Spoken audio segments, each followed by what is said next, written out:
Bonsoir à tous, merci d'être avec nous pour ce 16e numéro de la deuxième saison de Culture Sang et Or. Culture Sang et Or, l'émission hebdomadaire qui débriefe les matchs du Racing et l'actu du peuple Sang et Or. Ce lundi, nous allons évidemment revenir sur la prestation du Racing. C'était samedi soir face au PSG, un match nul, un but partout, dans un stade Bollard en fusion et à l'unisson dans cette atmosphère de Sainte-Barbe. Pour m'accompagner, j'ai comme à chaque émission la crème des chroniqueurs Culture Sang et Or. Ils sont ce soir avec moi et ils seront accompagnés d'un invité. Je vous les présente tout de suite. On commence avec le retour du coach de Culture Sang et Or qui couvre depuis peut-être quelques temps le futur numéro 10 du Racing dans quelques années. C'est Amaury de Monchaux. Salut Amaury. Salut Lantin, bonsoir à tous. Il nous parlera de la prestation des Sangriaux tout au long de l'émission ce soir. Antoine, cofondateur de Bollard Mécanique, est notre second chroniqueur. Salut Antoine. Salut à tous et salut à tous les fans de ma petite Seat Ibiza jaune. Allez sur Twitter si vous voulez comprendre. On pourrait l'appeler l'encyclopédie. Il se souvient encore à quelle minute les 3 buts lensois ont été inscrits lors de la 11e journée du championnat 95-96, j'en suis sûr. Guillaume Perrard nous accompagne aussi ce soir. Salut Guillaume. Salut Valentin, bonsoir à tous les supporters lensois. Enfin, rappeur du bassin minier et supporter du Racing Club de Lens, il vient de sortir son dernier son en hommage à Florian Sotoka, avec qui il s'entend plutôt bien. Rask est notre invité de l'émission. Salut Rask. Salut tout le monde, bonsoir à tout le monde. Avec toi, on va parler de ce dernier titre que tu as intitulé Sotoka et de ce clip pour lequel tu as fait appel aux supporters lensois pour en être les acteurs. Mais on va bien sûr aussi débriefer ce match avec toi et nos chroniqueurs, ce match face au PSG samedi soir. Beaucoup de choses à dire, à décortiquer. J'espère que vous êtes affûtés comme un Seko Fofana, messieurs. On évoquera également l'actu du Racing. On parlera de ce maillot spécial Sainte-Barbe. Qu'en avez-vous pensé? Vous me le direz. À la mi-temps, on aura bien sûr le quiz de Culture Sang et Or. Et puis en fin d'émission, on se projettera sur la rencontre à venir dès vendredi à Nantes. Réagissez, posez vos questions dans le chat Facebook ou YouTube de l'émission sur tous les sujets qu'on va aborder ce soir. Il est temps de démarrer l'émission et de siffler la première mi-temps. Juste avant, je vous rappelle que vous pouvez aussi nous suivre sur notre site web culturesangor.com. Vous y trouverez plein d'articles sur le club. N'hésitez pas non plus à nous suivre sur les réseaux @culturesangor sur Twitter et Instagram. Et puis notre page Facebook, elle s'appelle Culture Sang et Or. Allez messieurs, revenons d'abord sur ce match de samedi soir. Tout était réuni pour assister à une rencontre forte en émotion. Cette ambiance Sainte-Barbe, ce match contre le leagueur de Ligue 1, ce stade à guichet fermé, puis un Lens qu'on attendait après le match à Clermont. Eh bien, on n'a pas été déçus. En tout cas, intensité, pressing, occasion. Premier tour de table avec vous. Est-ce le match le plus intense de l'ère francaise auquel vous ayez assisté? J'attends une réponse rapide. Guillaume, on commence avec toi. Je pense pas. Enfin, c'est pas comme ça que je le ressens. C'était un match très intense. Après, c'est un peu dans la lignée des productions qu'on a fait dans le derby, même si on a peut-être eu moins d'occasions. Contre 3, c'était hyper intense. Donc, si, pour cette question-là, réponse rapide, non, pour moi, c'est pas le plus intense. Il est au niveau des autres. Amaury, toi qui étais au stade. Tout pareil, je pense pas que ce soit le match le plus intense. J'étais pas forcément d'accord avec tout ce qui s'est un peu dit depuis samedi soir et on aura l'occasion d'en débriefer après, mais je dirais que non. Qu'est-ce que t'en penses toi, Antoine? Bah moi je sais pas en fait parce que effectivement j'aurais tendance à suivre un petit peu ce que disent mes deux chers collègues. En fait tu peux juger de l'intensité d'un match qu'en fonction de l'adversaire. Or l'adversaire, faut avouer qu'il a pas mis grand-chose pendant 90 minutes. Il a peut-être mis un petit peu d'intensité sur 2 fois 5 minutes. Donc c'est très difficile en fait de juger l'intensité mise réellement par le Racing Club de Lens sur cette rencontre. Et toi, Rask, t'étais au stade. Est-ce que tu as vu le match? J'ai vu le match carrément, mais de la maison. J'ai Ouais. pas réussi à avoir de place là pour celui-là, c'était un peu la guerre. C'était compliqué. Mais ouais, carrément. Mais d'un point de vue peut-être un peu moins pro, en fait, je pense que les gens ils voient Paris comme vraiment la grosse équipe, donc ils ont l'impression, peut-être c'est pour ça que les gens ont l'impression que c'est un gros match parce que c'est. Mais je suis d'accord avec vous sur le fait que Paris, on n'a pas eu le Paris de malade, donc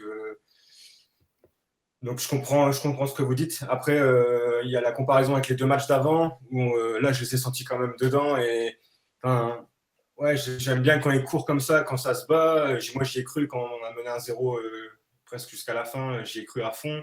Donc, ils m'ont fait rêver sur ça, quoi. Mais après, ouais, je suis d'accord avec vous qu'il y a un match où j'ai joué 4 matchs un peu plus loin. Je les ai joués, ça jouait, mais vraiment, ils se faisaient des passes c'était un jeu fluide et c'était incroyable à voir. Et après, 3, ouais. c'est ça que des fois qui me fait.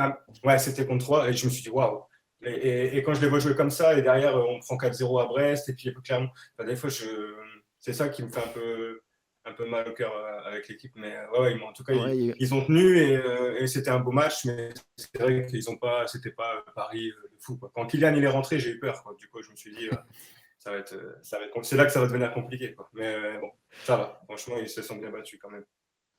ouais, d'ailleurs, il était décisif, Mbappé, on en reparlera Bah ouais, dans un instant. ouais.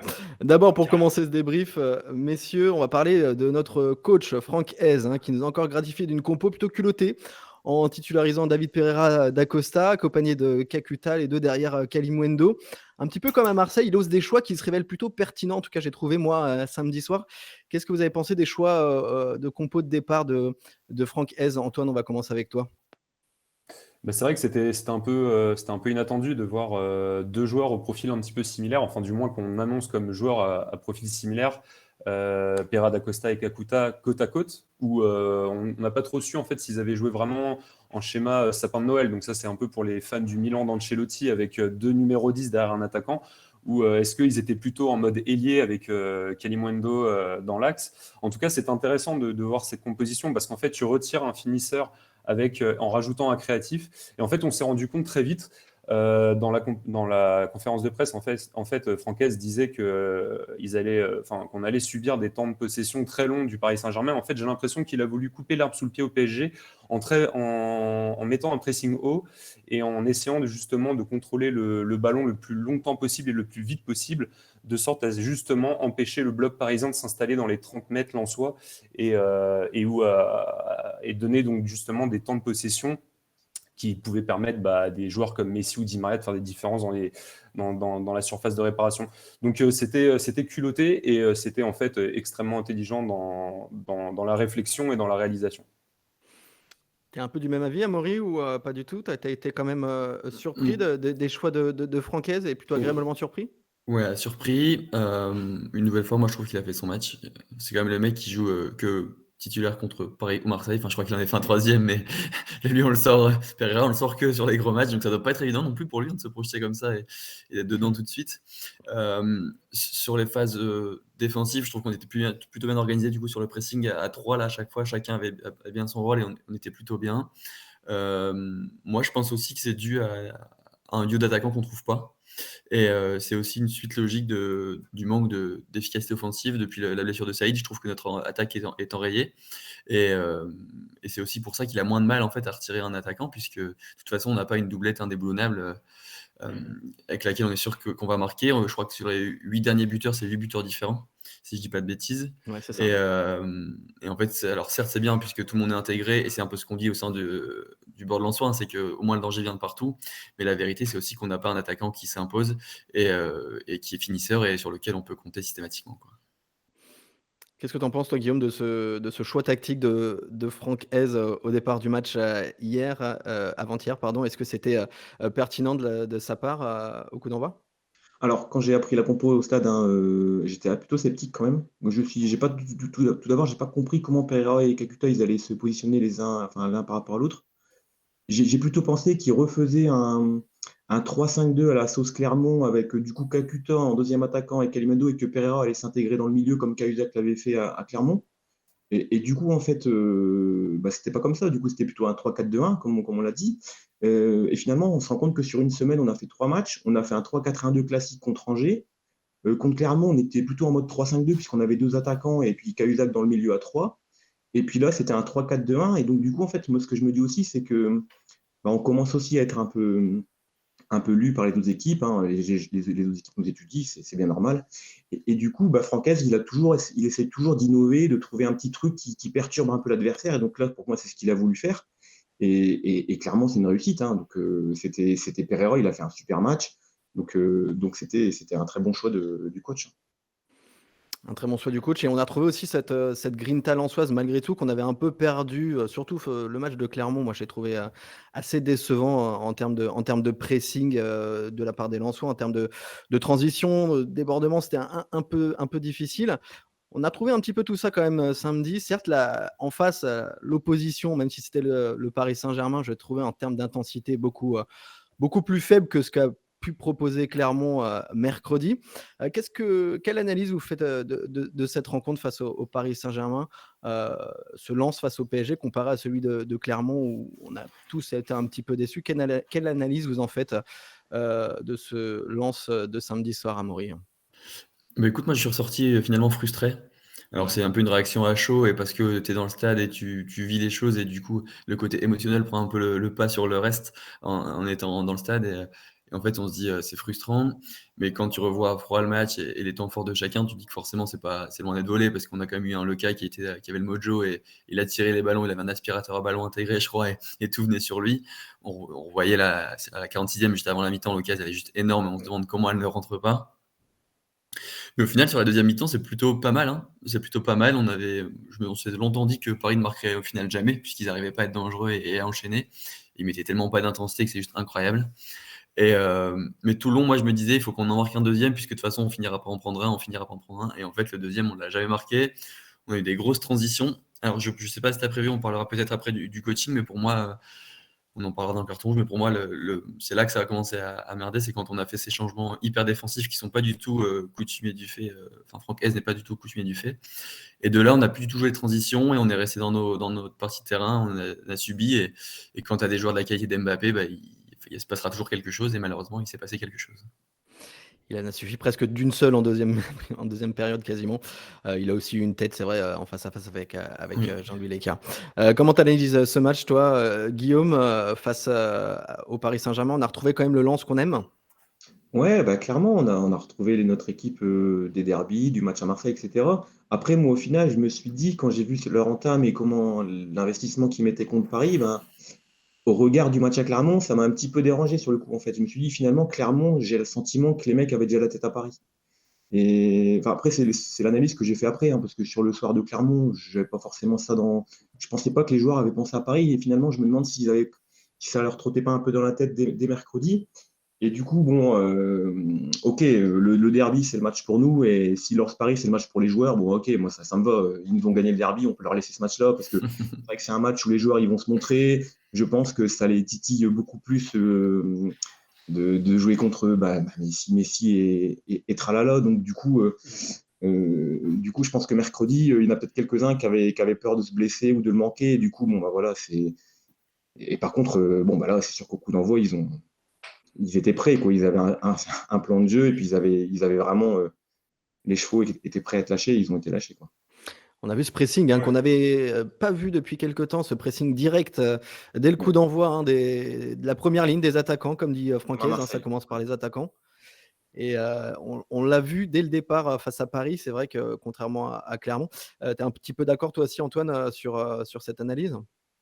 Oui, bah, de toute façon, c'est limpide, hein. On n'a pas vu enfin, effectivement, on passe de Clermont, plus petit budget, plus petit club de Ligue 1 à Paris, et en 3 jours, en fait, on se dit si on joue comme à Clermont contre le PSG, on va s'en prendre plein la gueule. Et en fait, on fait un match exceptionnel. Donc, effectivement, ça pose question. Maintenant, je pense qu'il y a plein de choses que dit Guillaume est vachement intéressant sur le fait que effectivement Paris c'est le match des joueurs. Donc effectivement, je pense qu'il n'y a même pas besoin de faire une causerie avant un match comme ça pour motiver les gars. En fait, ils sont en autogestion quasiment sur le côté émotionnel, sur le côté motivation. Après, effectivement, tu n'as pas envie de te blesser 3 jours avant un match contre le PSG. Maintenant, je sais pas, je continue à penser que le Paris Saint-Germain n'a vraiment rien fait quasiment pendant 80 minutes sur les 90 minutes. Moi, j'ai vu des attitudes côté parisienne qui étaient vraiment terribles. Enfin, à un moment, tu mettais un contre-pressing quasiment 9 fois sur 10, tu récupérais des seconds ballons dans leurs 30 mètres. Enfin, c'était des choses que même contre les Stacks qu'on a complètement dominé, on n'arrivait pas à faire. Et là, tu joues quand même contre des Paredes, des joueurs, des internationaux. C'est quand même des joueurs qui intrinsèquement ont un niveau Ligue des Champions. Je pense que clairement, on a vu quelque chose de très spectaculaire. Et ce que disait Rask aussi, je suis tout à fait d'accord avec lui, d'un point de vue purement émotionnel, en fait, de voir les joueurs dominer comme ça le Paris Saint-Germain et les noms du Paris Saint-Germain ne doit pas non plus faire oublier que les joueurs du Paris Saint-Germain n'ont pas joué comme les joueurs du Paris Saint-Germain auraient dû jouer. Et il ne faut pas tomber dans ce piège-là. Et je me projette très vite sur les prochains matchs.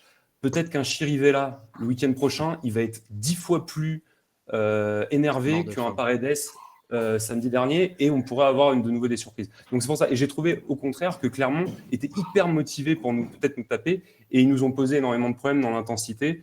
Donc il y a plein de choses en fait qui rentrent un peu dans cette soupe et qui fait que effectivement, comme ça, analyser sans trop prendre de recul, on se dit pourquoi est-ce que contre Clermont on a été aussi moyen entre guillemets et Paris aussi bon, alors qu'en fait il y a plein de choses qui peuvent l'expliquer, je pense. Mais ouais, puisqu'on Angers comme Clermont, on met une très grosse intensité au final. Et donc on s'est galéré certes contre des équipes bien moins classées, mais c'est juste qu'on s'est fait rentrer dedans plus par rapport à. Et tu prends même Brest. samedi soir. Brest, on fait pas un Brest mauvais match. également. bien sûr. J'étais pas dans l'émission la dernière fois, mais ce que disait Greg Lallemand était très juste. Contre Brest, on fait un très bon match. Et là, Brest, en fait, c'est le genre de jour où tu as tout qui est contre toi. Et Brest tire 3 fois au but, 3 tirs cadrés en première mi-temps, ils mènent 3-0. Qu'est-ce que tu veux faire?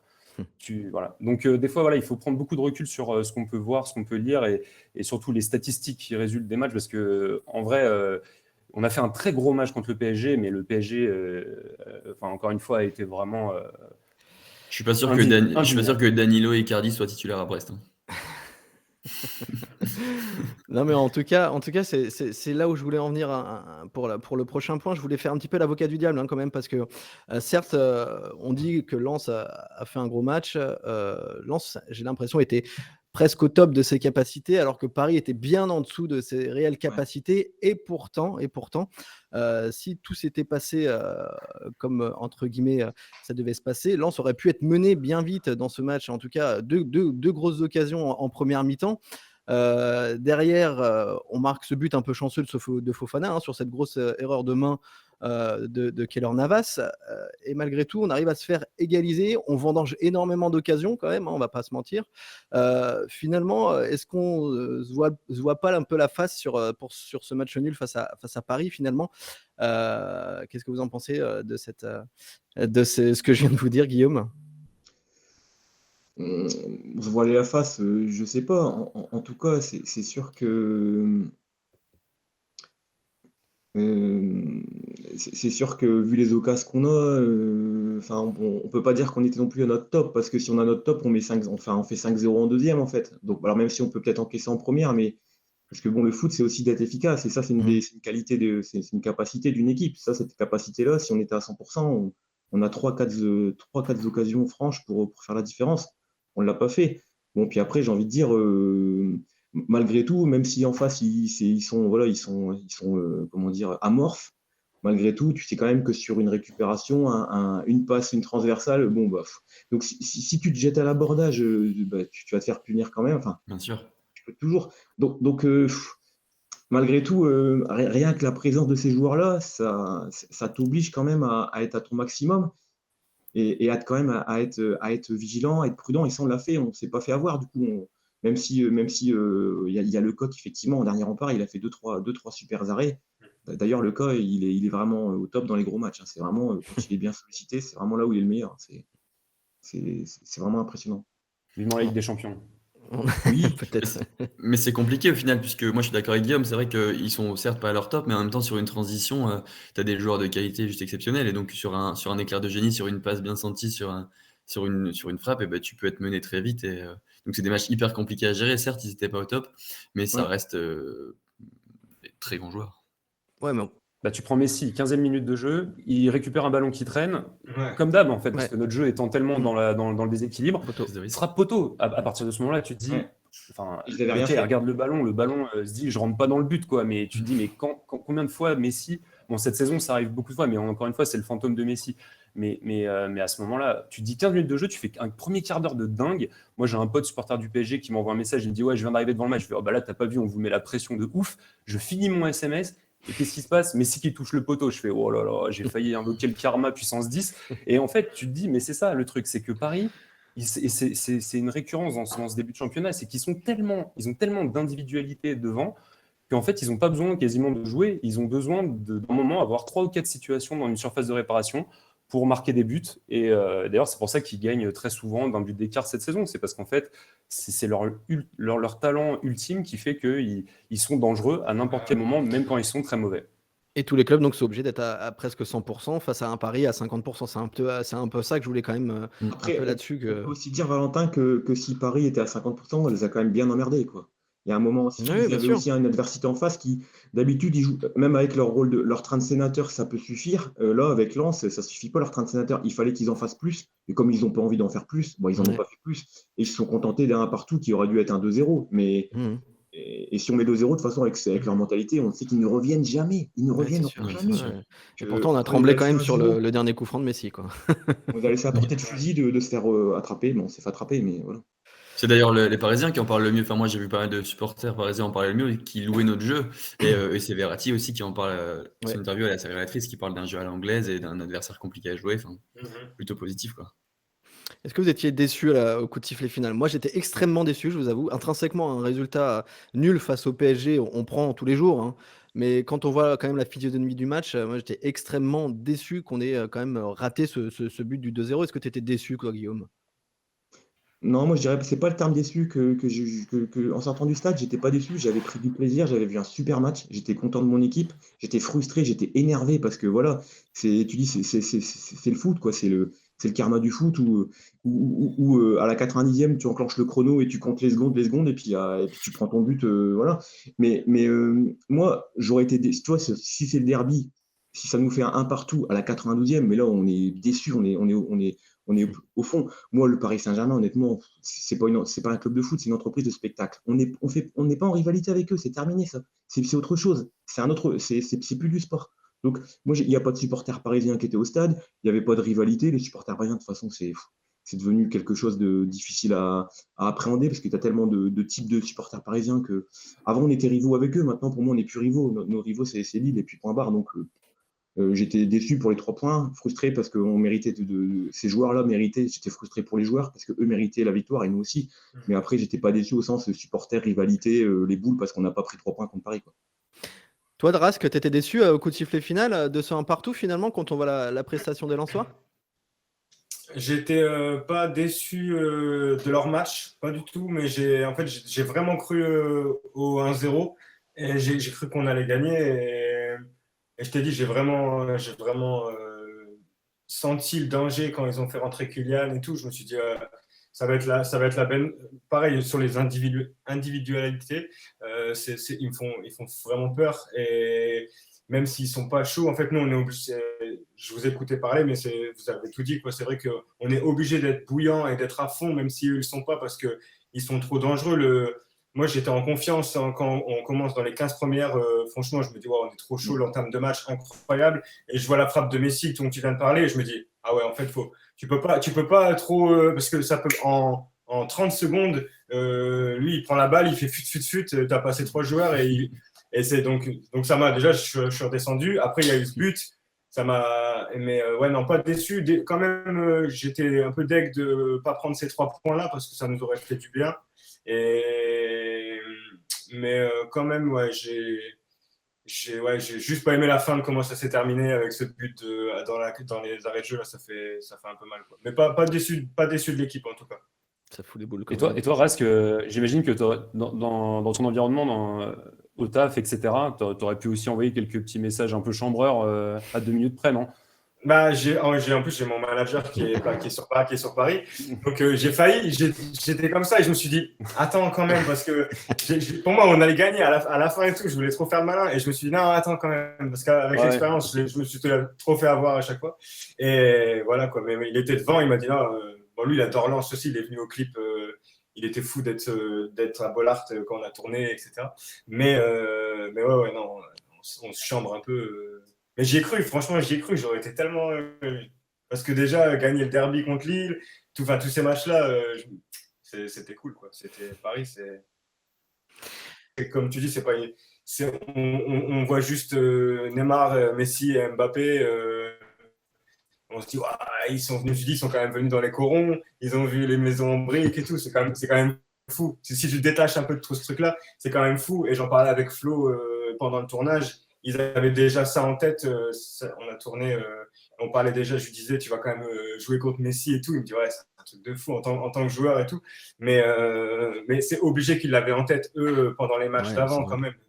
C'est sûr et certain, pour répondre à ce que vous disiez sur les questions d'avant. Mais c'est sûr qu'ils ne voulaient pas se baisser, ils voulaient être au max parce que c'est un match que tout le monde. Enfin, je ne sais pas combien de gens ont regardé ce match, mais c'est sûr que c'est. Forcément, c'est l'équipe qui domine le championnat depuis des années, donc forcément, tu as toutes les stars Ouais. qui jouent à la Ligue des Bien sûr. Champions, etc. Forcément, en tant que joueur de foot, c'est normal, c'est logique d'avoir envie d'affronter cette équipe-là. Pour finir sur le sujet de la déception, Antoine, est-ce que tu étais déçu, toi, finalement, qu'au final? Ah non, moi j'étais rassuré parce que je vous rappelle qu'à la 94e minute, il y a le coup franc de Messi à l'entrée de la surface de réparation. Et à ce On a pris un moment-là, peu de temps. j'étais dans mon canapé parce que voilà, je pouvais pas venir à Bollard. J'étais dans mon canapé, je me suis mis recroquevillé petit à petit là. Je me suis mis en boule. J'étais presque à deux doigts de me foutre en PLS. J'étais vraiment très très mal. Et quand j'ai vu la balle passer au-dessus, j'ai soufflé, j'ai dit allez vas-y, un point, on signe, c'est bon. Mais oui, bien sûr, en fait. Quand l'arbitre assistant annonce 4 minutes de temps de jeu, de temps additionnel, on a tous entendu un petit peu, enfin à la télé, moi j'ai entendu, il y a eu quelques petits sifflets, voilà, on sentait que les 4 minutes qui restaient allaient être un peu tendues. Moi, je n'osais pas croire qu'on allait le prendre, ce but, mais effectivement, on en a parlé, toutes ces occasions, le poteau de Pereira, la frappe de Sotoka qui frôle la lucarne, etc. On s'est tous dit qu'il fallait le planter très très vite, ce deuxième but. Et voilà, et ce qui est arrivé est arrivé. Et puis en fait, en plus, en reparlant un peu du match, est-ce que c'est mérité, immérité? Bon, après, encore une fois, Sam Duhamel n'est pas là, mais les expected goals, il faut toujours les manier avec un peu de prudence aussi. Mais on voit qu'ils ont un expected goals quand même beaucoup plus important que le nôtre. Pourquoi? Parce qu'en fait, ils ont quand même 3 situations, voire 4, qui sont des situations vraiment De de face à but face. facile, quoi.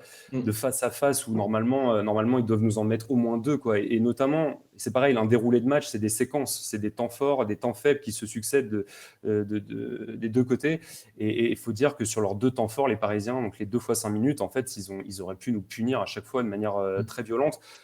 Donc voilà, donc au final, à la fin du match, forcément très très déçu. Ce matin, je me suis réveillé, j'étais vraiment dégoûté, mais encore plus que hier soir. Mais hier soir, au coup de sifflet final, je me suis quand même dit, allez, un point sur le déroulé du match, on prend. Antoine dit hier soir parce que je vous rappelle que l'émission est enregistrée. Voilà. Oui, samedi soir, quand même. Ouais, c'est ça. On va noter un joueur et je vais vous laisser le choix entre 2 joueurs. C'est vous qui décidez quel joueur vous voulez noter entre les deux que je vais vous énoncer, Jean-Louis Leka ou Seko Fofana. Vous avez le choix, vous pouvez choisir un différent, hein, c'est vous qui voyez. Amaury, qui veux-tu noter entre Jean-Louis Leka et Seko Fofana? Mais écoute, moi, je vais choisir Fofana et je vais lui mettre la note de son numéro qui est le 8 parce que ça a été en fait l'acteur majeur pour moi du match. Quasiment toutes les situations sont arrivées de par ces transitions qu'il aime tant là et on l'a retrouvé comme on aime le voir. Alors forcément, on jouait contre le PSG moi j'ai en tête un dribble sur Messi là où il se fait un crochet et il se force à pousser le ballon. Mais en fait, il n'y a pas besoin parce que Messi ne défend pas. Il avait juste besoin de courir tranquillement. Donc forcément, qui dit PSG dit espace et donc là il était à son aise, il avait des longues courses à faire. Et il a apporté beaucoup de solutions. Donc, le tir de Pereira, le premier, le deuxième, sur Frankowski. Enfin bref, il a apporté beaucoup de situations et j'ai beaucoup aimé son match. Guillaume, qui veux-tu noter entre Jean-Louis Leka et Seko Fofana? Moi, je vais passer sur Jean-Louis Leka et bon, j'en ai parlé tout à l'heure, mais voilà, je lui mets aussi un 8 sur 10 parce que il a eu 3-4 ballons très très chauds.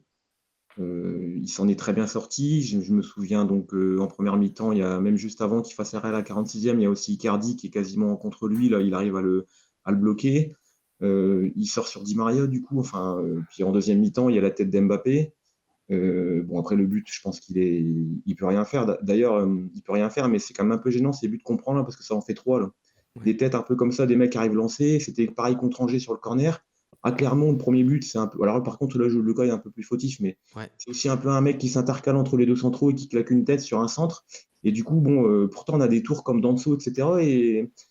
Et finalement, on n'est pas si aérien que ça, on va dire, dans notre défense à 3. Donc, c'est ça qu'il faudra peut-être retravailler. Mais donc, sinon, les cas, non. En plus, il était quand même un peu critiqué. Ouais, c'est ça. Notamment par le plus grand supporter lensois de Madrid, hein, Antoine. Et du coup, il a. Ton sosie, tu veux dire, c'est ça?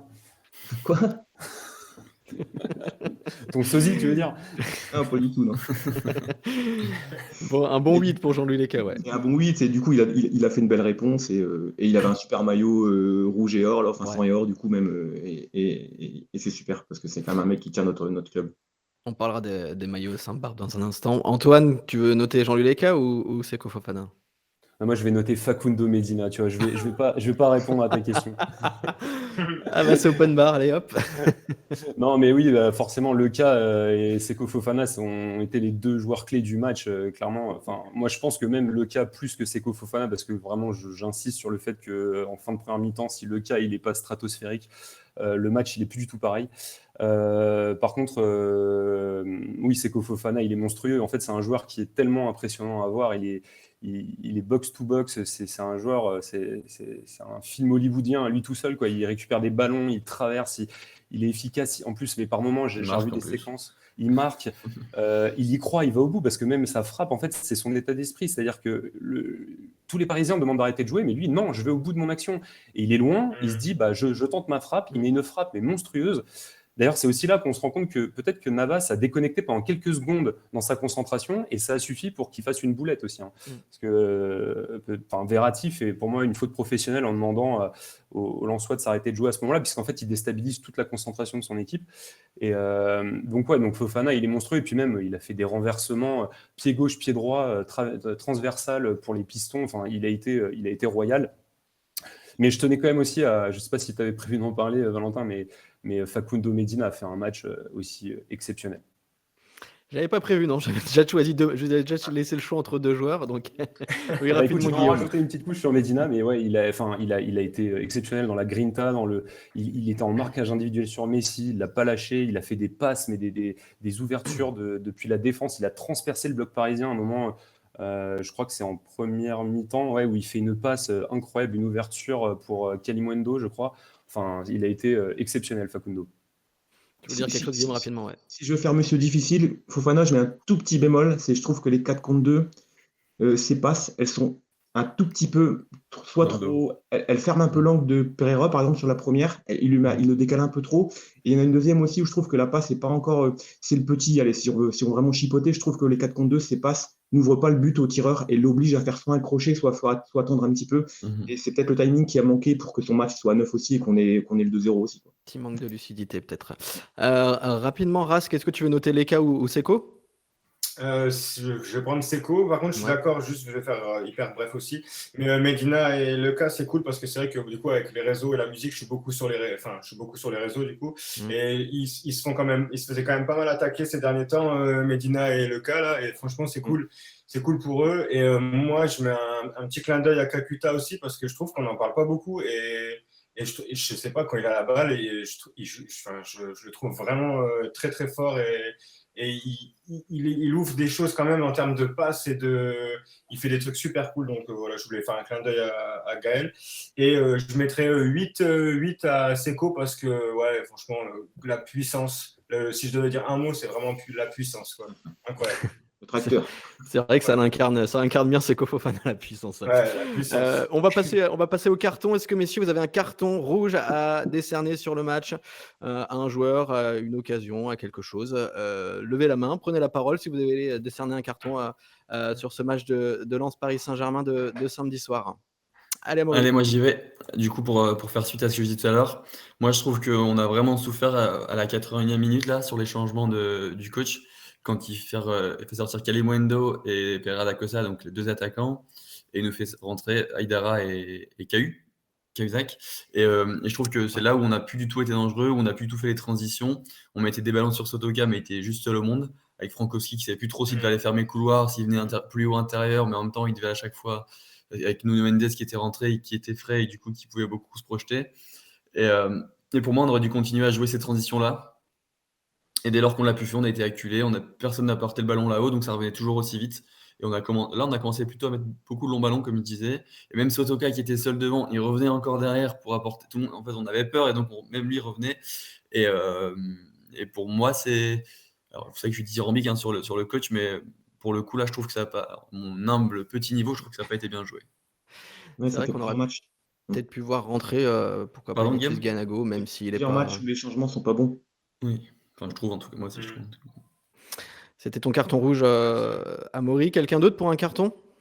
Levez la main si vous voulez. Ouais, moi, un carton rouge, ça serait plus sur l'absence des supporters parisiens. Alors, c'est un sujet qui est très clivant, voilà, il y a plein de choses qui sont dites. Je pense qu'il y a des choses aussi qu'on ne maîtrise pas.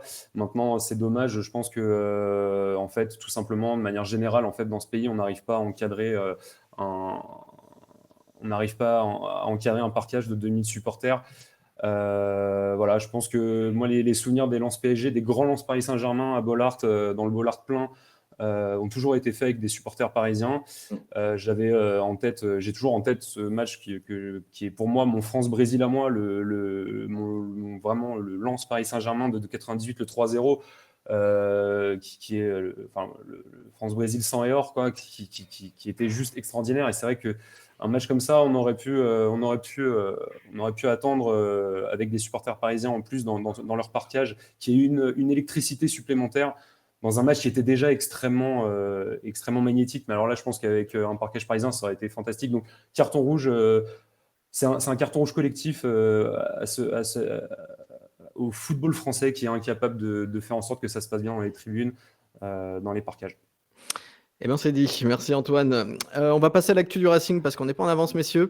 L'actu du Racing, et on va parler d'abord des féminines, des filles de Sarim Barry qui ont fait match nul à Brest dimanche après-midi. Match nul 0-0. Ça a été plutôt compliqué pour les filles qui restent 6e de leur groupe des deux féminines. Et puis, je voulais qu'on évoque ce maillot spécial Sainte-Barbe. C'est devenu une habitude. En tout cas, il y en a eu également l'année dernière. Qu'est-ce que vous avez pensé de ce maillot dévoilé, noir et doré, charbon et doré peut-être? Est-ce que c'est un simple coup de marketing comme l'année dernière ou une vraie attache à notre histoire de mineurs à Lens? Qu'est-ce que vous avez pensé de ce maillot? Déjà, comment vous l'avez trouvé? Et puis, qu'est-ce que vous pensez de ces sorties de maillot de Sainte-Barbe? Amaury? Mais écoute, moi je l'ai trouvé beau, je me sens pas forcément légitime d'en parler. En tout cas, ça montre que le club n'oublie jamais d'où il vient, et ça, on le sait maintenant, mais ça continue. On sait qu'il y avait 250 personnes à 7h du mat, donc les supporters l'attendent, le maillot est beau. La com autour du maillot, je trouve, est bonne. Donc pour moi, c'est que on coche toutes les cases et c'est que positif. Et toi, ce maillot, Guillaume, t'en as pensé quoi? Alors, moi, j'ai trouvé que la com était plus belle que le maillot finalement. Parce que du coup, la com, effectivement, m'avait donné envie. Donc, moi, samedi, j'essaie de me connecter aussi comme tous les oiseaux. Et puis, j'ai pas réussi à acheter mon maillot, bien sûr. Et du coup, je l'ai vu samedi soir. Et de près, honnêtement, enfin, pas sur les joueurs, sur des supporters. Et de près, c'est vrai que ça m'a pas transcendé du coup de près. J'avais le sentiment qu'il faisait un peu, je sais pas, la qualité ou même les contrastes, c'était pas ce que j'avais l'impression de voir sur les vidéos qu'ils avaient mis en place. Donc voilà. Après, je trouve que la gestion, par contre, de la vente de ce maillot, c'est un peu. Je sais pas la quantité qu'ils mettent, mais si c'est pour que ça finisse sur des Vinted à 400 €, c'est pas l'objectif, je pense. C'est un peu les dérives qu'on a observées, ouais, Ouais. c'est vrai. Ça pouvait être aussi un petit carton sur ça. Antoine, ce maillot, t'en as pensé quoi? Je sais pas, j'ai pas trop d'avis parce que c'est très subjectif en fait. En plus, effectivement, je ferais plutôt confiance à l'avis de Guillaume qui l'a vu de près. C'est vrai que tu peux difficilement donner un avis sur l'esthétique de quelque chose qui est photoshopé par des gens très compétents dans ce domaine-là. Maintenant, effectivement, sur ta question, en gros, oui, je pense que tu peux très bien associer en fait un travail de mémoire avec une opération commerciale. Je pense qu'il faut pas toujours réfléchir de manière binaire, c'est-à-dire que le club, bien sûr, exploite un filon et il l'exploite très bien. D'ailleurs, on a vu les vidéos là, des deux mineurs qui sont venus donner le coup d'envoi, les vidéos inside du club qui ont été reliées sur les réseaux sociaux. Enfin, c'est des moments qui donnent des frissons, qui donnent une visibilité au club. Il y a très peu de clubs en France qui exploitent aussi bien, je pense, le passé du RC Lens et du bassin minier que le Racing Club de Lens. Moi, je trouve que c'est intéressant, c'est un bon filon. Qui est bien exploité. Après, oui, revendre des maillots supplémentaires, un maillot collector. Peut-être que le jour où l'écusson sera brodé et que le matériau sera un peu plus de qualité, peut-être que je me laisserai tenter à l'acheter. Aujourd'hui, c'est pas moi, ça me touche pas personnellement, mais je comprends que ça fonctionne et que ça fasse du buzz. Il y a des dérives, forcément. Mais en tout cas, je trouve que voilà, il faut aussi se remettre dans le contexte 2021. Il y a eu le Covid, le club cherche aussi à générer des revenus, donc faut être pragmatique. Voilà, c'est un peu mon avis un peu nuancé, quoi. Eh bien, c'est dit. Pour terminer sur le sujet, Rask, toi, t'en as pensé quoi de ce maillot? Bah, écoute, moi je suis tombé amoureux en le voyant pareil sur les réseaux, je l'ai trouvé magnifique. Après, je veux bien croire Guillaume parce que entre ce que tu as en photo et ce que tu as dans les mains ou devant les yeux, ça peut être différent. Donc à voir en vrai, mais ouais, je l'ai trouvé super beau, le contraste noir charbon, là, vachement noir et l'or, je trouve ça super beau.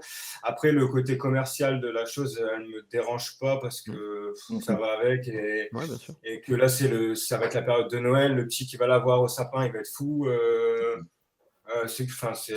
Ouais, moi, ça me dérange pas. Par contre, ce qui est super cool, c'est de remarquer encore le coup de l'histoire de la région, les mineurs, parce que même ça, si ça peut. De toute façon, les gens, ils auront toujours quelque chose à dire, mais s'ils peuvent trouver ça lourd ou redondant, ça fait perdurer quand même ça. Pour les plus jeunes, il y a peut-être un enfant qui a 5-6 ans, qui commence à comprendre, ou un peu plus vieux, 8 ans, et qui va avoir ça. Du coup, son grand-père ou son père, il va lui expliquer, et pouf, etc., etc.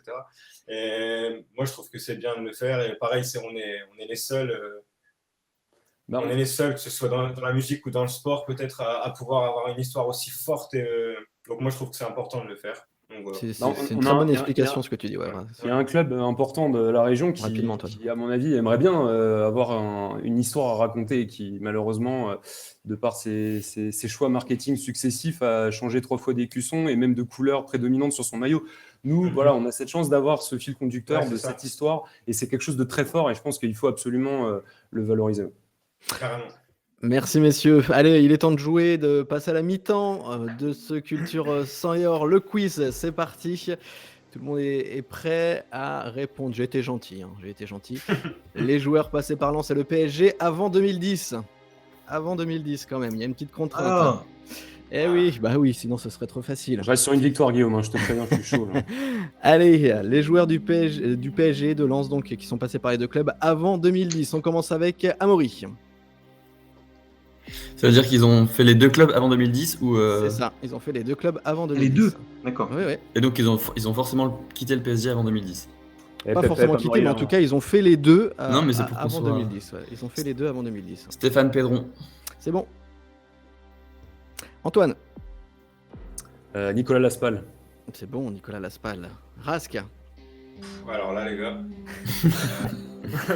Là, franchement, là, c'est en plus, ouais, non, j'ai aucune idée. Je ne saurais pas vous dire. Allez, on va passer à toi, Guillaume. Bernard Lama. Bernard Lama, c'est bon. Amaury. J'aurais pu l'avoir su. Camara. Ah, putain, mais non, je suis con, c'est 2010. Ça doit être limite Ouais, du c'est coup. Zoumana Camarada, c'est bon. Ah, c'est bon. Ouais, ça passe. Antoine. Charles-Édouard Corridon. Ouais. Corridon, ça passe. Guillaume. Fred Déhu. Fred Dehu, c'est bon. Amaury. Putain, il y en a 10 000 et je galère comme un. Allez, 4, 3, 2, 1. Diarra. J'ai pas. Non. Tu es éliminé, Amaury. Antoine. Bruno Rodriguez. Bruno Rodriguez, bravo. Guillaume. Pierre Fanfan. Pierre Ah oui. Fonfan. C'est Antoine. lui qui joue. Il y en a encore.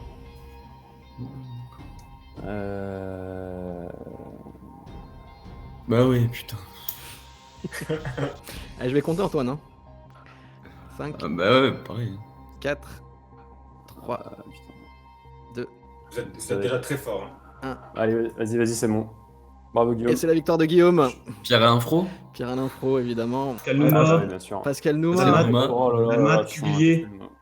Cuvillier. Non, mais c'est ta présence, Guillaume. Ta présence, en fait, t'es un peu comme, tu vois, c'est comme si moi j'étais la balle et que toi t'étais le cas et en fait ta présence fait que j'arrive pas à marquer, tu vois. Vous avez oublié Bonaventure Carlouche, Jérôme Leroy, Ah, ouais, non. Ah, mais c'est la date de 2010, là, j'étais perdu, là. Bon, vas-y. Alex Bravo. Nerco, Alex Nerco, bah, Daniel bien sûr. Xuereb, François Brisson.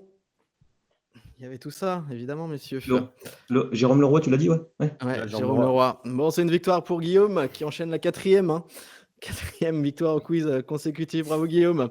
Merci. On va passer notre deuxième partie de l'émission. On va s'intéresser à toi, Rask, maintenant. Tu es l'invité de Culture sans Yor ce soir. Rappeur du bassin minier, tu reviens avec ton nouveau titre, Sotoka. Et on en parle avec toi ce soir.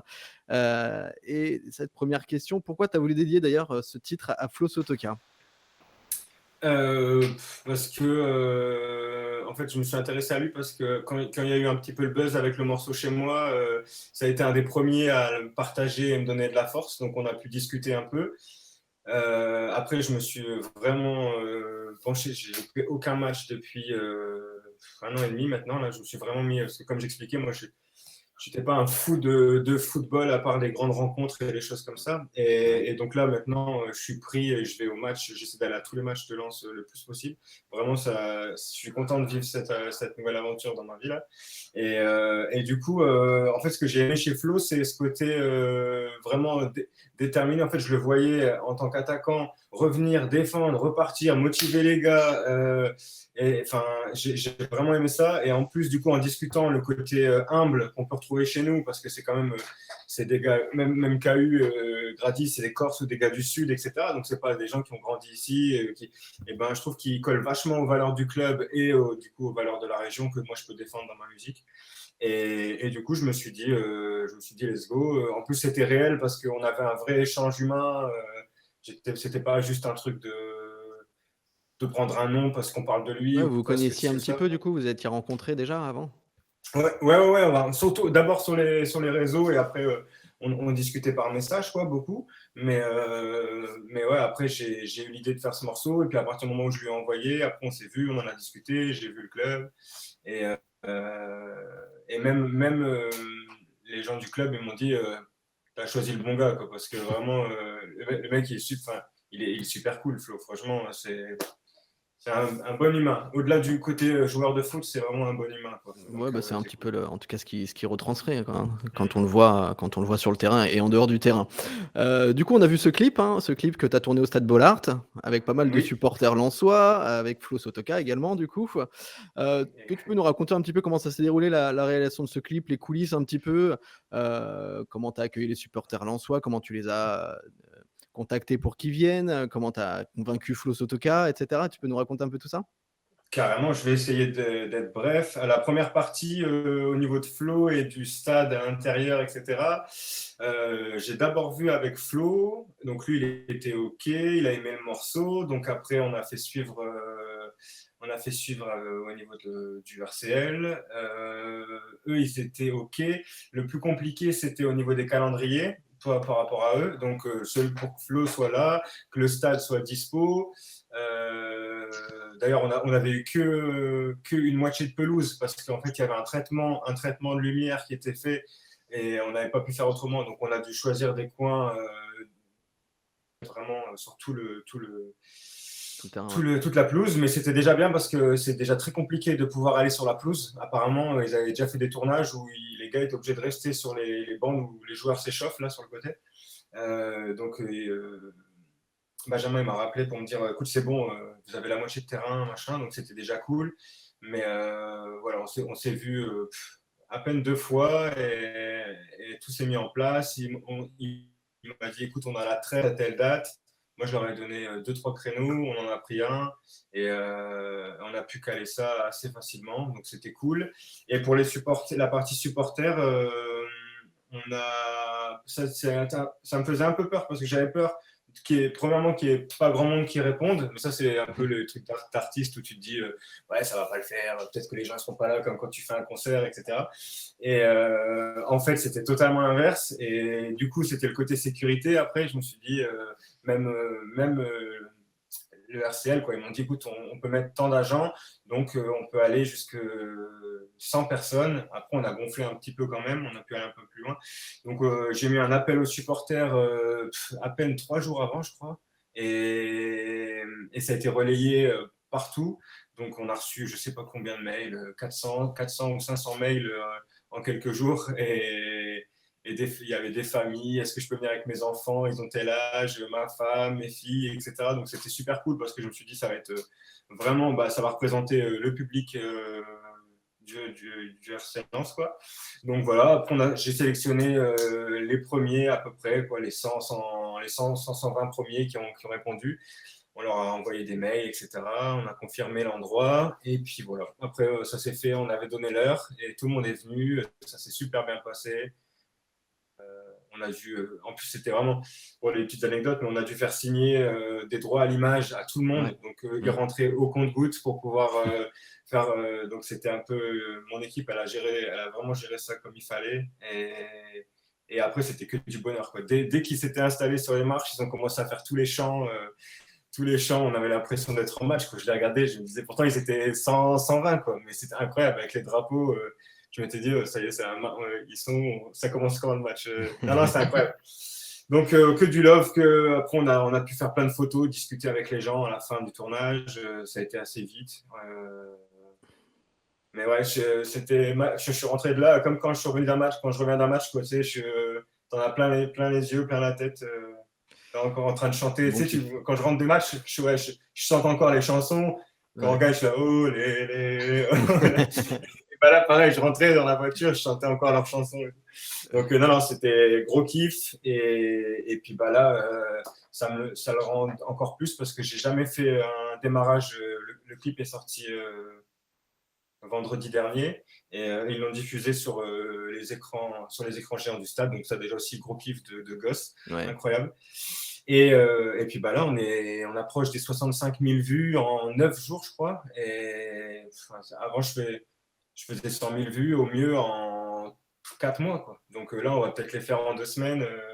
Il y a Le Monde qui en ont parlé, parce que j'ai pas mal d'articles dans La Voix du Nord, plein de choses comme ça au niveau de la région. Mais là, on m'a envoyé hier soir un article du Monde qui parlait de KU, Grady et de Flo. Et ils ont mis carrément le lien du clip sur l'article et tout. Donc, super cool, quoi. Ouais, non, franchement, je suis content parce que c'est toujours un truc risqué de mélanger, de crier fort. Parce que moi, mon but aussi, c'est de représenter la région en général et puis d'être un artiste au national plus tard. Donc, essayer d'être toujours sur ce fil, de ne pas être dans le trop et en même temps montrer que c'est une démarche sincère et que je ne cherche pas. Donc, mais je suis content. Franchement, là, c'est que du positif et on a vraiment le meilleur public de France, quoi. Là, ils sont incroyables. Vraiment, c'est un truc de ouf. Bon, en tout cas, tu fais une chanson de rap à propos de Sotoka, mais il paraît qu'il a déclaré qu'il n'était pas super fan de rap. Pas du tout. Ah oui, d'ailleurs, j'ai une autre anecdote pour vous aussi, parce que, en fait, si vous, dans les clips de rap, quand on fait des playbacks, on a toujours un peu des gestuels, des choses comme ça, et il s'expliquait que Flo, il n'était pas du tout à l'aise avec ça. Genre, il avait vraiment peur. C'était un truc qu'il s'est dit, il ne se voyait pas être derrière moi, faire des trucs et tout. Et du coup, on a réfléchi. Et on s'est dit, non, mais ce qu'on va faire, c'est que toi, t'es footballeur. T'aurais dû le faire tacler. Genre. Ouais, ça. Non, mais c'est comme si moi, je voulais faire des trucs techniques et tu vois. Donc, je lui ai dit, tu es footballeur, tu restes chacun son boulot. Moi, je m'occuperai de faire mes playbacks. On fait une belle intro au début où on est ensemble et qu'on montre qu'on a passé ce moment ensemble. Et voilà, lui, il faisait ses petits gestes techniques. On a fait des plans sur lui. Et moi, j'ai fait mes petits playbacks de rap dans le stade, et il était super content, hyper rassuré. Déjà en partant du tournage, j'étais trop content et très content du résultat final, le club aussi, donc génial, quoi. Mais toi qui le connais un peu, du coup, c'est plutôt quoi sa playlist si c'est pas du rap? Bah justement, c'est un sujet mais je pense que il doit être un peu house et choses un peu plus électro. C'est un clubbeur. Ouais, je pense que c'est un clubbeur. Non, mais je pense que il doit être plus dans ce style de musique-là. Je ne le vois pas écouter du rock non plus. Donc, je pense qu'il doit aimer tout ce qui est un peu house, électro, carrément, musique de DJ, tout ça. Et toi, c'est quoi tes 3 sons du moment? Là, je viens de me prendre le dernier album d'Orelsan, là, qui est incroyable, parce que j'adore vraiment cet artiste. Donc, j'écoute pas mal ça. Ouais, là, je suis pas mal sur ça aussi en ce moment. Après, c'est des trucs un peu moins connus, ça. Il y a Frisk Orleans qui a sorti un nouveau morceau aussi que j'adore, là, que j'écoute. Mais bon, il est sorti il y a 3 jours, donc c'est normal. Mais j'essaie d'écouter beaucoup de choses. Je reste pas trop. J'ai resté une semaine à fond à geeker sur un album, mais après, je passe à autre chose. J'essaie d'écouter un peu tout ce qui se passe. Mais. Petite anecdote, Rask, que du coup, ce matin, quand je parlais de toi, on m'a répondu, il me fait un peu penser à Orelsan à ses débuts, donc je pense que ça te fera plaisir. Ah, carrément. Beau compliment. Ouais, non, c'est clair. Et d'ailleurs, quand tu as invité les supporters là, pour le clip de Sotoka, t'as pas eu un peu peur là, de vivre la même chose que Orelsan sur son skatepark? Je sais pas si tu as vu la série sur Amazon, là, où il explique qu'en fait, il avait fait du buzz pour que des gens viennent sur son clip dans un skatepark, et au final, il s'est pointé, il y avait 12 personnes. Ouais, ils ont dû aller chercher des gens à droite à gauche. Venez, on fait un clip, s'il vous plaît, et tout. Ouais. Bah là, non, sur ce coup. En fait, si j'avais fait un clip vraiment hors concept de lance, etc., j'aurais eu peur. Mais là, en fait, je savais déjà par rapport aux messages que je peux recevoir et tous les gens avec écrit Thibaut RCL, machin RCL, 100 heures truc, tu vois, et que tu as tous leurs photos, c'est le logo ou c'est un truc 100 heures. Je sais qu'il y a quand même une grosse communauté autour de moi. Donc là, ça va. Sur ce coup-là, j'avais pas trop peur. Mais T'avais bon, pas trop peur. non. Quand tu vas voir un match à Bollard, t'es plutôt quelle tribune, toi? Alors, j'ai été en de la cour.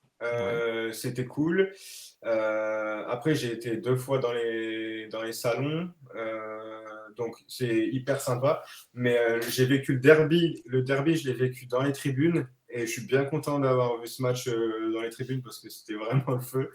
Et ouais, c'est deux ambiances différentes. Franchement, enfin, ça crie quand même, hein, mais dans les tribunes, t'es porté, quoi. T'es porté dans le truc, tu lèves, tu chantes, c'est différent, quoi. Mais ouais, j'ai pas encore fait tout le tour du stade. Je sais qu'il voulait que je passe en Marek aussi, là. Faudrait que j'y aille quand même pour le kiff. T'as pas testé le cop encore, ouais? Non, je sais pas si j'ai la condition physique pour. Mais non, mais quand je les vois d'en face, là, parce que quand t'es en salon, ils sont pile poil. Tu te dis, mais ils s'arrêtent jamais, c'est un truc de fou, du début à la fin. Et c'est marrant parce que, ouais, je pensais, comme je suis pas un foot, j'ai pas été voir plein d'équipes, plein de stades, et je pensais que c'était un peu comme ça le foot. Et en fait, quand je discute avec des gens, même des supporters de Lille, ils me disent, non, mais gros, le stade de Lens, c'est une folie, quoi. Je sais qu'apparemment, il y a Marseille qui a vraiment une bonne ambiance et que tu ressens quand même un peu ce truc-là. Mais sinon, il y a des matchs où ça chante, mais c'est pas non plus. Alors que chez nous, c'est vraiment un spectacle, quoi. C'est un truc de fou. Il y a Clermont-Ferrand aussi, le Bourbier de Montpied qui est... Alors, je ne connais pas du tout. On y croit un peu moins, Antoine. Et sinon, Rask, en Marek, il ne faut pas de la confusion physique. Hein. Il faut juste un bon parapluie parce que maintenant, à chaque but, on se prend des seaux de bière. Parce que les mecs balancent. Oui, parce que depuis un mois, il y a une espèce de. Depuis un mois, je sais pas, dès qu'il y a des buts, les mecs balancent les gobelets de bière, de Goudal. Donc on est arrosé. Donc il faut pas vraiment de la condition physique. Il faut un bon parapluie ou une bonne capuche. C'est tout. Ok, je prendrai Note-le, Rask, ouais. Un Kawi qui laisse juste les yeux passer là comme ça, juste comme ça. Allez, pour finir ton interview, je vais te faire 2 propositions. Tu choisis ce que tu préfères. Ça marche? Ouais, ça marche. Allez, un tango viril avec Medina ou une polka pied opposé avec Frankowski? Je vais prendre la polka avec Frankowski. Un combat de boxe perdu d'avance avec Seko Fofana ou une partie d'échecs perdue d'avance avec Francaise? Ouais, je vais prendre l'échec, hein, le jeu d'échecs. Avec Francky. Ouais. Allez, pour finir, une qualif en Europe assurée en fin de saison pour le Racing ou une victoire assurée dans le derby à Pierre-Mauroy? Non, une qualif en Europe, ce serait bien quand même. Ça ferait une nouvelle aventure pour l'équipe. Ouais, je pense qu'il y a débat. Hein. Je pense que tout le monde serait pas d'accord avec toi, mais. Ouais, je suis d'accord. Mais derby. Je pense que le derby, quand même, c'est très important. Mais après, c'est sûr que tous les Lensois seraient heureux de retrouver la Coupe d'Europe, ça c'est sûr aussi. Ouais, c'est une aventure, quoi. Après, c'est sûr que le derby, c'est quelque chose. Mais on va gagner. Ouais, on va gagner. Ouais. Bon, merci Rask en tout cas de t'être prêté au jeu de l'interview. Ouais. C'est cool, tu restes avec nous jusqu'à la fin de l'émission évidemment. Mais si on va se projeter maintenant sur le match de vendredi, ça arrive vite déjà. Le Racing se déplace à la Beaujoire pour affronter le FC Nantes. Un FC Nantes qui est plutôt pas mal, enfin bon, mi-figue mi-raisin, mais quand même qui se réveille par rapport à la saison dernière où c'était plus compliqué. Est-ce que le Racing va enfin retrouver la victoire à l'extérieur? Est-ce que c'est possible à Nantes, Amaury? Mais tout est possible. Moi, ces matchs de Nantes me font peur là, parce que c'est quand même toujours assez particulier, costaud, et je pense qu'ils vont rentrer un peu moins, mais qu'ils seront un peu mieux en place, et que du coup, on devrait avoir je pense, des difficultés. Moi, tout à l'heure, je n'ai pas répondu, mais du coup, j'étais frustré puisque, certes, Paris Saint-Germain, etc., mais surtout, une nouvelle fois, un match qu'on ne gagne pas et on a besoin d'enchaîner. Enfin, derby, Ouais, Antoine, ouais. je suis d'accord, mais Europe aussi. Il ne faut pas choisir, en fait. Pourquoi choisir? Choisir, c'est se priver. Prenons les deux. Et du coup, ça nous ferait du bien de gagner les matchs. Et je sais pas, Nantes, je déteste jouer contre Nantes, c'est toujours compliqué, à part le match en Coupe de France en dernier où c'était plutôt facile, mais c'est quand même un contexte vachement différent là. Domenech. Ouais, c'est ça, le contexte est quand même bien différent. Là, c'est quand même autre chose. Je pense que ce sera très compliqué. Et puis, ouais, c'est vrai, comme tu dis, Amaury, hein, Lens a besoin de gagner quand même, parce que ça se resserre Mais au classement, hein. Le 11e est plus qu'à 3 points, il me semble, de. c'est une Bah victoire en ouais. 6 matchs, non? C'est ça? Ouais, en tout cas, je crois qu'on a plus que 3 points d'avance sur le LOS qui est 11e, il me semble, quelque chose comme ça. Donc c'est vrai que là, Lens a besoin de points, hein. Guillaume, t'es d'accord? Une victoire à Nantes, quand même, ça ferait du bien, hein. Ah bah ça oui, il fait pas du bien, mais franchement, je suis comme Amaury, hein, c'est le genre de match. Je pense qu'ils vont nous attendre un peu. On est sur 3 matchs nuls. C'est un match qui sent encore le match nul en fait, hein. Du coup, je sais pas trop ce qu'on va pouvoir aligner aussi comme équipe, hein, avec On en Klaus, reparlera après, ouais. suspendu. Enfin, il y a aussi Doucouré, je crois, Doucouré qui va avoir quelques Mm. blessés. Donc, Mm. et Kakuta blessé, ouais. et puis Ouais. comme on le dit tout à l'heure, hein, on n'a pas de duo d'attaque. Enfin, on a du mal dans la finition en ce moment. Donc, C'est ça, non, sans attaquant, pardon, Guillaume, je te coupe, hein, mais on va te vas-y. dire la même chose. Sans attaquant, sans Doucouré, sans Klose, sans Kakuta, le doute est Ouais, permis. carrément. Mais Ouais, sans attaquant, on a quand même Kalimundo, les gars, hein. Ouais, oui. Ouais, Quand je dis peut-être que sans attaquant Ganago non va se plus. réveiller aussi, finalement. Et, Non, mais et ma même phrase n'était pas bonne, c'est sans duo d'attaquants sûrs. Je Ouais. veux dire sans attaquant, et d'ailleurs j'aime beaucoup Kalimundo comme j'aimais beaucoup Saïd. Je pense que ça te parlera, Antoine. Mais hier, Kali, on l'a pas revu là, mais sa frappe à 8 mètres du but seul, il a tout le temps, c'est quand même décevant. Ouais, il a Davis, à côté. Antoine, est-ce qu'une victoire à Nantes, c'est possible pour le Racing? Est-ce qu'ils vont enfin gagner à l'extérieur après, c'est vrai qu'il y a 4 matchs difficiles. Bon, allez, je vais arriver avec une petite dose d'optimisme pour finir cette émission. Bien sûr que c'est possible. Et même, je pense que. J'ai regardé le match de Nantes cet après-midi. C'était horrible. Enfin, vraiment, Bah c'était ouais. moche. C'était horrible. À Lorient qui est en crise absolue et qui est en train de plonger, qui a dominé Nantes. Et en fait, ça me rassure que Nantes ait gagné ce match parce que, tu vois, sans vouloir faire une projection à des années-lumière, mais derrière, on va jouer aussi à Nice. Et Nice qui vient de perdre son 3e match à domicile d'affilée. Belle Cette correction. série-là m'embête un peu plus, tu vois. Mais que Nantes ait justement gagné ce match à l'extérieur, voilà, je me dis qu'ils se sont pris un petit matelas, là, un petit matelas. Bien sûr, ils vont clairement pas nous recevoir en mode on va jouer. Ça va pas être comme Clermont, mais ils vont pas nous attaquer. Je pense que ça va plutôt être un bloc médian, voire bloc bas, qui va nous embêter sur des contre-attaques, etc. Maintenant, effectivement, moi, ce qui m'embête plus, en fait, c'est les suspensions de Klose et Doucouré. Je me dis que Idara revient bien, que Frankowski peut dépanner. En fait, le vrai problème, c'est comment est-ce qu'on va supporter l'absence de Doucouré. Donc Ok. effectivement, je rejoins assez Guillaume, ça pue le match nul, tout ça.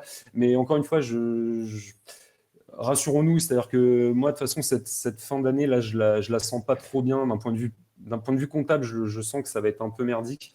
On va peut-être avoir des belles surprises, mais je m'attends pas à ce qu'on fasse beaucoup de points. Donc potentiellement, on va un peu rentrer dans le rang. Maintenant, comme disait Franck Hez en conférence, les microcycles, c'est une chose. Maintenant, regardons bien, il y a une projection sur une deuxième partie de saison à faire. On a quand même des vraies confirmations à beaucoup de niveaux.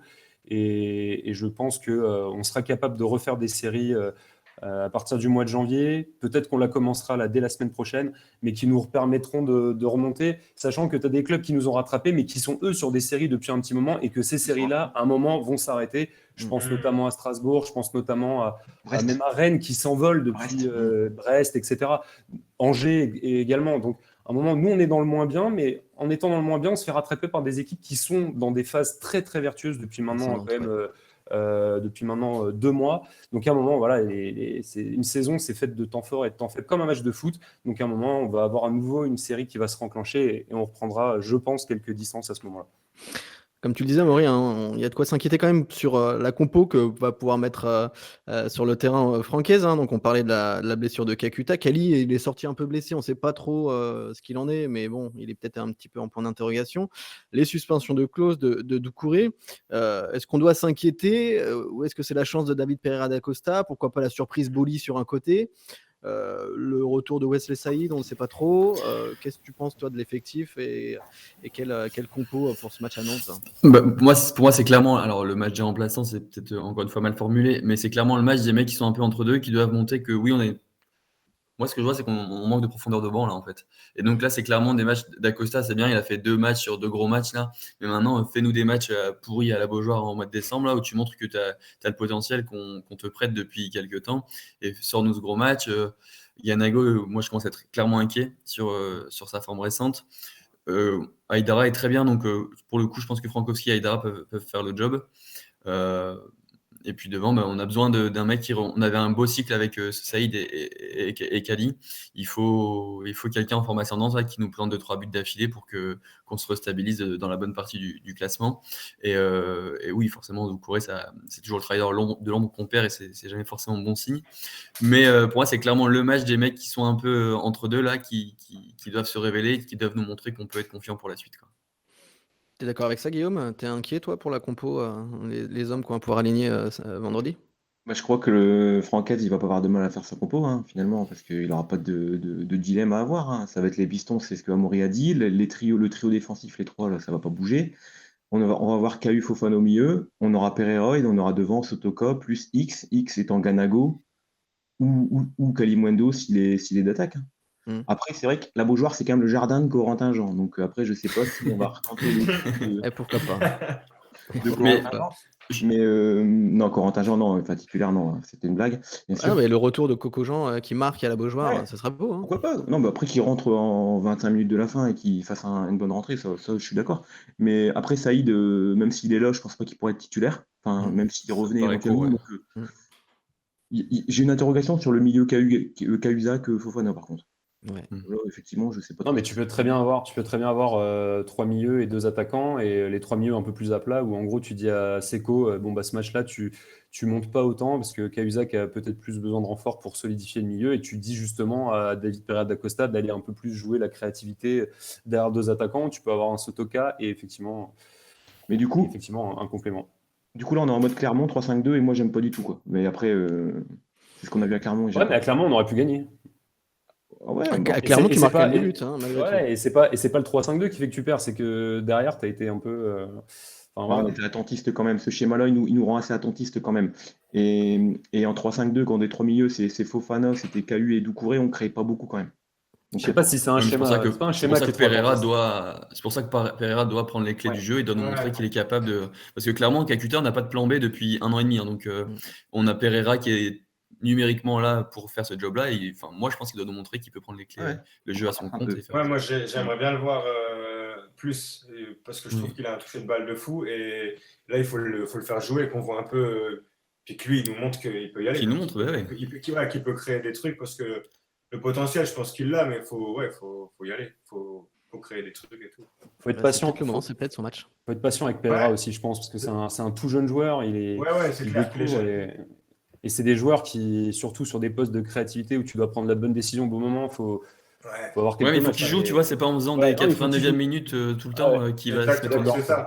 Et c'est ça qui est top, c'est que je pense que ça rentre dans la stratégie du RC Lens aussi, c'est que justement, plutôt que d'avoir des remplaçants confirmés à date, parce que peut-être que si un jour on joue l'Europe, il faudra forcément avoir des solutions de rechange avec un peu plus de kilomètres. Mais aujourd'hui, dans notre situation où on joue que le championnat et la coupe, qu'on n'a pas encore abordé, mais j'aimerais qu'on en parle prochainement, parce qu'on va rentrer en lice et on ira à Poitiers. Pourquoi pas se qualifier en Europe en battant le LOSC en finale de la Coupe de France? Ça, ce serait beau, ça serait double combo. Non, mais voilà, et donc en fait, aujourd'hui, Pereira da Costa, il rentre dans la rotation, et justement, c'est parfait. Et il faut qu'il prenne 90 minutes, au moins 70 minutes à Nantes, pour justement enchaîner sa bonne prestation contre le PSG. Ce sera la surprise et on saura tout vendredi quel compo Francaise va aligner. Réponse à la Beaujoire vendredi 21h. Il est temps de pronostiquer ce match à la Beaujoire, messieurs. Votre prono pour Nantes, Lens, Amaury. Écoute, moi, ça fait longtemps que je n'ai pas pronostiqué. Du coup, je vais revenir avec mon score favori que j'avais pronostiqué avant Clermont, qui sera 2-2, C'est vrai. comme d'habitude. Tu m'as souvent sorti ce 2-2. Antoine, ton prono. Je vais dire 2-0 Lens. 2-0, Lens à la Beaujoire. Guillaume, Un partout.